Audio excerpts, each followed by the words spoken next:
Hello नमस्कार दोस्तों, क्या हाल चाल है। आशा करते हैं सारे लोग एकदम बढ़िया हैं, मस्त हैं, दुरुस्त हैं।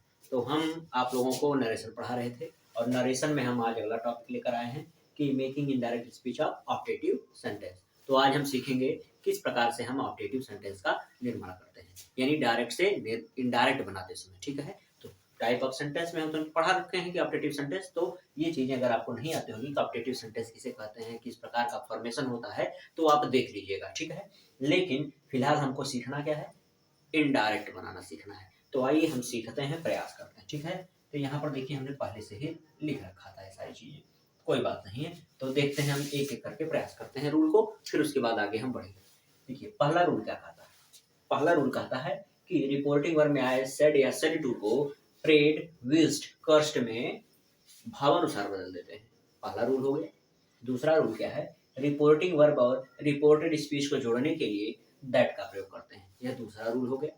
अब तीसरा रूल है, रिपोर्टेड स्पीच में आए मे को माइट में बदल देते हैं। यह तीसरा रूल हो गया। ठीक है, तो ये तीन रूल हो गए। और एक रूल और है कि लास्ट में यहाँ पर जो मार्क आया हुआ है, ठीक, इस सिंबल को हटाकर हमें क्या कर देना होता है, फुल स्टॉप कर देना होता है। तो वे आपको तो बहुत अच्छे से जानकारी है, शुरू में ही आपको बता दिए, कोई भी मार्क यहाँ पर आई बस समझ में, चाहे यहाँ एक्सक्लेमेशन मार्क हो, चाहे यहाँ पर यहाँ क्वेश्चन मार्क आ जाए, कुछ भी आ जाए, हमें क्या कर देना रहता है, फुल स्टॉप कर देना रहता है। तो ये चीज आपको पता होगी। तो आइए हम सीखते हैं किस प्रकार से बनाया गया है। चलिए देखिए, मैंने पहले से बना रखा है इसे।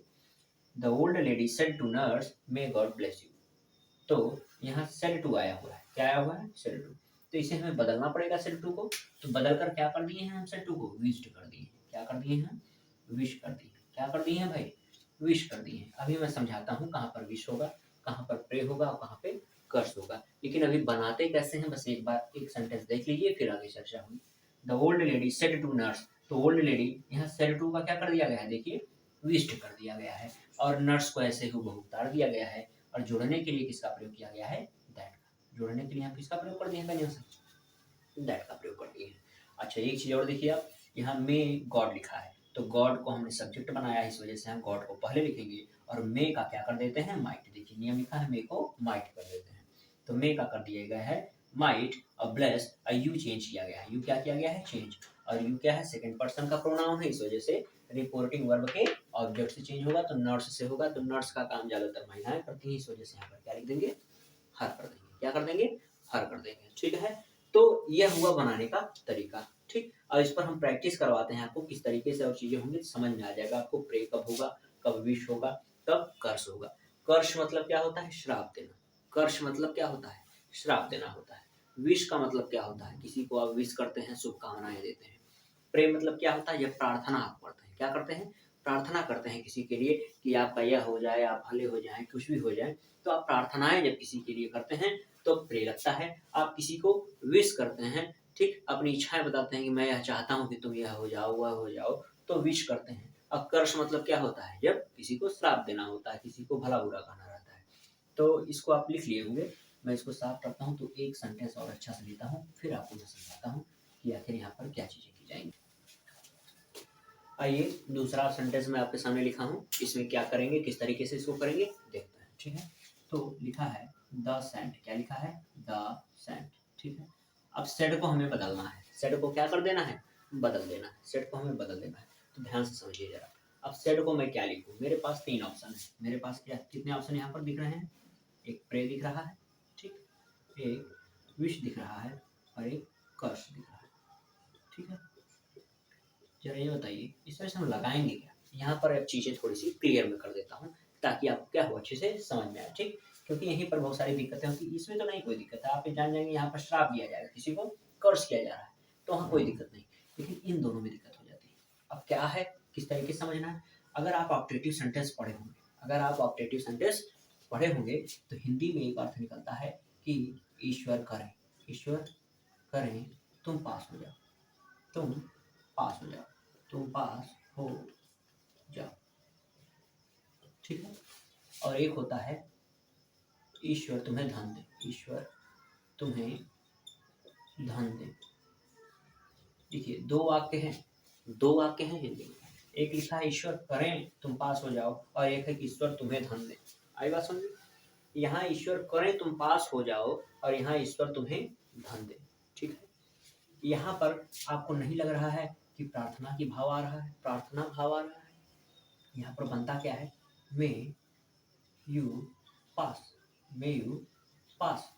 ठीक है, यहाँ पर एक्सक्लेमेशन मार्क भी पड़ेगा। और यहाँ पर क्या बनता है, ईश्वर तुम्हें धन दे, तो may God give you money. ठीक है, धन के लिए मनी आप यूज करिए। अच्छा ये बताइए, आपके सामने दो वाक्य लिखेंगे, दोनों का अनुवाद आप देख रहे होंगे। ईश्वर करें तुम पास हो जाओ, मे यू पास लिखा है, और ईश्वर तुम्हें धन दे लिखा है, may God give you money. तो दो वाक्य लिखे गए यहाँ पे सामने। यहाँ पर तुम हिंदी में अर्थ से समझो तब समझ पाओगे कि प्रे लगेगा कि विश लगेगा। ठीक है, ईश्वर करें तुम पास हो जाओ, तुम क्या कर रहे हो, प्रार्थना कर रहे हो ना, ईश्वर करे तुम पास हो जाओ, ईश्वर करे ऐसा हो जाए। और यहाँ ईश्वर तुम्हें धन दें, यह क्या है, तुम्हारी इच्छा है। तुम्हारी क्या है, इच्छा है, आंतरिक इच्छा है कि ईश्वर तुम्हें धन दें, ईश्वर तुम्हें बहुत खुश रखें ना, ये तुम्हारी इच्छा है, विश करते तुम किसी को। लेकिन ईश्वर ईश्वर यहाँ पर ईश्वर करें जो आया है, ईश्वर करें तुम पास हो जाए, यह प्रार्थना है। आप ईश्वर से प्रार्थना करें कि ईश्वर करें तुमको ये चीजें हो जाए, ईश्वर करें तुम जो है जीवन में बहुत सफल हो जाए। जहाँ पर हिंदी में ईश्वर करें आए और इसके इंग्लिश में जो है मे के साथ गॉड नहीं रहता है, ये चीज याद रखिए। अगर ईश्वर करें आए तो समझ जाइए प्रे लगेगा। क्या लगेगा, प्रे। लेकिन मे के साथ यहाँ पर गॉड का प्रयोग नहीं होता है। ये हिंदी से इंग्लिश में अनुवाद होता है। अगर आप नहीं पढ़े होंगे तो ठीक है, नहीं तो आपसे जान लीजिए। तो ईश्वर तुम्हें धन दे अगर है तो मे गॉड गिव यू, यहाँ पर गॉड, यहाँ पर क्या हो जाएगा, आप इस वाले वाक्य में हमेशा क्या लगाएंगे, इस वाले वाक्य में हमेशा क्या करेंगे आप, विश। क्या करेंगे आप, विश। अगर मे के साथ गॉड आता है तो क्या करेंगे आप, विश करेंगे। अब मे के साथ गॉड नहीं आता है तो इसमें क्या करेंगे आप, प्रे।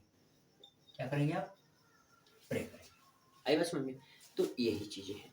ठीक है, तो आपको अब समझ में आया होगा दोनों में क्या अंतर है। कभी कंफ्यूज ना होइएगा। ठीक है, जिसको आता होगा तो ठीक, नहीं आता है तो आप नोट करिए। और जो मेरे पढ़ाए हुए बच्चे हैं उनको आता होगा, यहाँ तक आशा करता हूँ। ठीक है, इसको नोट कर लीजिए, मैं आगे बढ़ाऊँ। ठीक है, साफ कर देता हूँ, आप वीडियो रोक रोक के कर लिया करिए, करते होंगे तब, उसे बहुत कम बच्चे करते हैं आजकल। द सेंट सेट, तो यहाँ सेड है। अब जरा बताइए, मे यू लिव लॉन्ग लिखा है, तो यहाँ पर मुझे क्या करना चाहिए, गॉड नहीं है, यहाँ पर गॉड का प्रयोग नहीं है, तो क्या करेंगे आप, प्रेड। क्या करेंगे, प्रेड करेंगे। अच्छा एक चीज और, प्रे के साथ याद आ गया, प्रे के साथ क्या याद आ गया, हम बता देंगे, इसलिए लगे हाथ। अगर आप प्रे करते हैं, आप क्या करते हैं, प्रे करते हैं, तो प्रे के साथ हमेशा प्रीपोजिशन फॉर आता है। यह भी एकदम दिमाग में नोट करिए, प्रे के साथ प्रीपोजिशन फॉर आता है। प्रे फॉर, किसके लिए, किसी के लिए प्रे होगा ना, प्रार्थना किसी के लिए होगी ना। अच्छा यहाँ पर देखिए, लेकिन सोचने वाली बात है, यहाँ पर है ही नहीं ऑब्जेक्ट ना, तो हम अपने से एज्यूम करेंगे। तो अपने से क्या एज्यूम करेंगे, फॉर लगा के, और अपने से एज्यूम कर लेंगे, मान लीजिए मुझसे कहा। समझ पाए कि नहीं समझ पाए, तो पहले इसको लिखिए, प्रे फॉर, मैं समझा देता हूँ। प्रे फॉर लिख लिए, अब देखिए मैं समझा देता हूँ आपको। जैसे मान लीजिए वहाँ पे जो लिखा था द सेंट जो लिखा है, और लिखा रहता है यहाँ पर सेट टू, और मे लिखा रहता, फिर आगे लिखा रहता अगर कि may you live long, may you live long, मान लो यही लिखा रहता, तब अगर आप बनाते तो यहाँ पर देखिए भाई क्या लिखते आप, द सेंट। अच्छा सेड टू का क्या लिखते आप, सेड टू का यहाँ पर क्या लिखते, प्रेड। यहाँ पर क्या लिखते, प्रेड लिखते। अच्छा यहाँ पर प्रे के साथ प्रीपोजिशन फॉर लगा के फिर सेड टू की जगह प्रे फॉर लिख देते, और फिर लगाते मी, और फिर दैट लगा के जोड़ देते, फिर यू को बदलते मी से, और क्या हो जाता आई, और मे का क्या हो जाता, माइट हो जाता, और आगे जो भी लिखा रहता है आप उसको उतार देते, सब हट जाता, कॉमा वगैरह लग जाता, फुल स्टॉप। है कि नहीं। ये साधारण रूप से अभी जो मैंने पीछे बताया है, देखिए एकदम ठीक वही बना है, बस अंतर क्या था, इसमें प्रे के साथ फॉर लगा है। क्या लगा है, प्रे के साथ फॉर लगा है। लेकिन यहाँ क्या है, यहाँ यू तो दिया है सेकंड पर्सन का, बदलने के लिए हम आएंगे ऑब्जेक्ट पास, लेकिन ऑब्जेक्ट हमारे पास नहीं है, तो हम एज्यूम करेंगे। तो वही मैंने क्या किया है, प्रे के बाद फॉर जो लगा है लगा के एज्यूम करके, यानी ब्रैकेट में कर दिया, इसको मी कर दिया। आई बात समझ में। हाँ, अगर आप पीछे वाली वीडियो देखेंगे तो समझे होंगे आप। अब यू बदलेगा तो यू यहाँ पर जो ऑब्जेक्ट रहेगा उससे बदलेगा, तो ऑब्जेक्ट की जगह पर कौन है, मी, यानी क्या हो जाएगा, आई, और मे का क्या हो जाएगा, माइट हो जाएगा, और क्या है, लिव है, और लॉन्ग है लास्ट में, फुल स्टॉप। समझ पा रहे होंगे आप। ठीक है, कुछ नई चीजें थी आपको समझ में आई, तो प्रे कब होगा, कब विश होगा, ये चीजें समझ पाए आप। और दूसरी चीज का समझ पाए आप कि यहाँ पर किस प्रकार से प्रे के साथ फॉर हो जाएगा। इसको नोट करिए, फिर मैं आगे बताता हूँ। Gate piece in your life. चलिए इसको बनाइए। आप भाव समझ गए होंगे, उनको पता है आप भाव समझ गए होंगे। जरा बताइए क्या बनेगा। हिंदी जब तक नहीं बना पाएंगे आप तब तक इसका अर्थ नहीं लगा पाएंगे। तो हिंदी क्या है कि एक बूढ़े आदमी ने कहा, उससे कहा कि may you never get piece in your life, तुम अपने जीवन में कभी भी शांति न पाओ। यानी आपको नहीं लग रहा है कि श्राप दिया गया है कि तो अपने जीवन में कभी शांत ना हो। ठीक है, समझ गए आप। तो करना क्या है, करना यही है कि एन ओल्ड मैन को लिख देना है, सेड टू का क्या कर देना है, कॉस्ट, क्या कर देना है, कॉस्ट, और उसके आगे क्या लिख देना, हिम, जोड़ने के लिए क्या लगेगा, दैट लगेगा, यू चेंज होगा, किससे चेंज होगा, हिम से, क्या हो जाएगा, ही, और मे का क्या हो जाएगा, माइट हो जाएगा, और आगे चीजें उतारो, देखो जो जो बदलने वाली होगी बदलेंगी, गेट नहीं बदलेगा, पीस नहीं बदलेगा, और इन योर बदलेगा, योर बदलो, कहाँ बदलोगे, हिम से, यानी इन हिज लाइफ, कहाँ पे, लाइफ, लास्ट में फुल स्टॉप। आसान है, कोई दिक्कत हुई आपको यहाँ तक बदलने में, मुझे नहीं लगता कोई दिक्कत हुई। आइए कुछ ऐसे सेंटेंसेस को भी देख लेते हैं जो काफी इंपॉर्टेंट होते हैं, ऑब्जेक्टिव सेंटेंस में ही ये आते हैं, लेकिन बार बार एग्जाम्स में पूछे जाते हैं, खास करके बोर्ड्स एग्जाम्स में, जैसे 12th के भी पूछे जाते हैं और 10th के भी पूछे जाते हैं, तो इसको इग्नोर नहीं कर सकते हम लोग। आइए देखिए, जैसे लिखा गया है कि my friend said to me goodbye. ठीक, ये दिखने में तो बहुत छोटा सा है गुड बाय, लेकिन इसके लिए रूल्स लगते हैं, क्या लगते हैं, रूल्स लगते हैं। तो रूल्स कहाँ लगेगा, रूल्स इन सेड टू का लगेगा। आई बात समझ में। तो आइए मैं आपको समझाता हूँ। तो गुड बाय जो लिखा गया है यानी आप विदाई ले रहे हैं, और विदाई के लिए आप एक वर्ड याद कर लीजिए, बेड। क्या याद कर लीजिए, बेड, इसका मतलब होता है विदाई। ठीक, तो बेड का प्रयोग हम बार बार करेंगे, जहां पर हमको विदाई का सेंस लेना है हम बेड का प्रयोग करेंगे। याद रखिए, विदाई के लिए किसका लेंगे, बेड। अब गुड बाय हो गया, गुड नाइट हो गया, तो क्या बोलते हैं, विदाई ही तो है, गुड बाय बोलो चाहे गुड नाइट बोलो। तो यहाँ पर मैं लिखने जा रहा हूँ, जैसे लिखो माई फ्रेंड सेड टू का क्या हो जाएगा, माई फ्रेंड बेड मी, और उसके बाद कुछ नहीं लगाना है, क्या लिखेंगे, goodbye, my friend bade me goodbye. आई बात समझ में। और आगे गुड बाय में फिर गुड बाय लिखा है, मान लीजिए मैंने इसको कह दिया गुड नाइट, मान लो मैं इसको क्या कर देता हूँ, गुड नाइट कर देता हूँ, तो क्या हो जाएगा, ही बेड माई फ्रेंड, देखो ध्यान से समझो, he said good night my friend. तो यहाँ पर वोकेटिव केस नहीं आपको दिख रहा है कि माई फ्रेंड है ना, अच्छे से पहले आप पढ़ेंगे तो समझ में आएगा, पूरा वीडियो देखिएगा, अगर यही डायरेक्ट आए हैं तो गड़बड़ाएंगे यहाँ पे। माई फ्रेंड को हमें इस साइड लेकर आना है, ही सेड के पास हमें, तो ही बेड, अब माई फ्रेंड को इधर लाना ही पड़ेगा, ही फ्रेंड अब माई का हो जाएगा ही, और फ्रेंड, जिसको नहीं समझ में आया वो वोकेटिव केस वाली वीडियो देख लो, समझ में आ जाएगा। ही बेड हिज फ्रेंड, और क्या किए, क्या बोले हैं, गुड नाइट, क्या बोले हैं, गुड नाइट। कितना आसान है, अगर गुड बाय बोल रहे हैं, विदाई ले रहे हैं, तो बेड लगाएंगे गुड बाय, अगर यहाँ पर गुड नाइट बोल रहे हैं तब भी विदाई का सेंस आ रहा है, बेड लगा के लिखेंगे गुड नाइट। अच्छा, यहाँ पर लेकिन ये दोनों तो विदाई वाले थे, यहाँ बेड लगाए, यहाँ पर भी बेड लगाए। पर देखिए क्या लिखा हुआ है, गुड मॉर्निंग लिखा हुआ है, यानी आप किसी से मिल रहे हैं तो विश करेंगे उसको ना, गुड मॉर्निंग विश किया जाता है, क्यों किया जाता है, नहीं किया जाता है, आप लोग याद करिए, जब स्कूल वगैरह में जाते हैं, हमने कहा तो सीनियर्स को विश नहीं किए आपने, विश करिए गुड मॉर्निंग, टीचर को विश करिए, तो वही चीज है। रोहन विस्ड, क्या हो जाएगा, रोहन विस्ड, और क्या के विस्ड, और गुड मॉर्निंग है, लिखो पूरा गुड मॉर्निंग, स्मॉल हो जाएगा, विस्ड गुड मॉर्निंग। याद रखिएगा, अगर गुड मॉर्निंग हो गया, गुड आफ्टरनून हो गया, गुड इवनिंग हो गया, ये सब क्या है, विश है, ये क्या है, विश। लेकिन अगर गुड नाइट है तो बेड है, गुड बाय है तो बेड है। आई बात समझ में, इसको एकदम कंठस्थ करिएगा। इसी पर आधारित एक अच्छा सा क्वेश्चन जो 12th के एग्जाम में बार बार पूछता है, कॉम्पिटिटिव एग्जाम से भी पूछता है, तो पूछता है, तो देखते हैं क्या किया जाएगा। ही सेड लिखा हुआ है, तो ही सेड, पहले देखो सेंटेंस कैसा है, गुड मॉर्निंग वाला, ऑब्जेक्टिव एकदम सेम है, ही विश्ड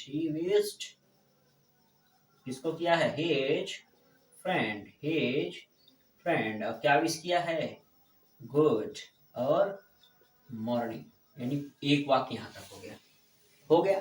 दूसरा वाक्य है हाउ आर यू, यहाँ तो प्रश्न पूछा जा रहा है, एक वाक्य यहाँ तक आप माने ऑब्जेक्टिव वाला भाव जो दे रहा है गुड मॉर्निंग विश वाला, लेकिन यहाँ पर तो प्रश्न है, तो आप एक दूसरा वाक्य जब लिखेंगे तो याद रखिएगा हमेशा ये एंड से जोड़ देते हैं, एंड। अब देखिए भाई, एक भाव तो आपने विश लगा दिया सेट टू के लिए, और लेकिन यह भाव तो सिर्फ काम करेगा गुड मॉर्निंग के लिए ना, यहाँ हाउ आर यू के लिए तो विश नहीं ना हुआ, तो इसके लिए हमें अपने तरफ से रिपोर्टिंग वर्ब फिर से लिखना पड़ेगा, तो क्या लिखोगे, and asked, and asked, and asked. You change होगा किससे? हिज फ्रेंड से। एंड आस्क्ड हाउ, हाउ से ही जुड़ेगा ना, WH word house, how WH word उसी से जुड़ा। हाउ, हाउ यू चेंज होगा ही, और आर का क्या हो जाएगा? वाज, और क्वेश्चन मार्क हट के क्या हो जाएगा? Full stop. कितना आसान है, समझ पाए हैं कि नहीं? तो भाई इस प्रकार के ऑप्टेटिव सेंटेंस में जितने भी संभावनाएं थी आपके बोर्ड एग्जाम में पूछने के लिए हमने बता दिया है, एक एक ही बताया है, तो आप प्रैक्टिस कर लीजिएगा, ठीक है? Bye bye.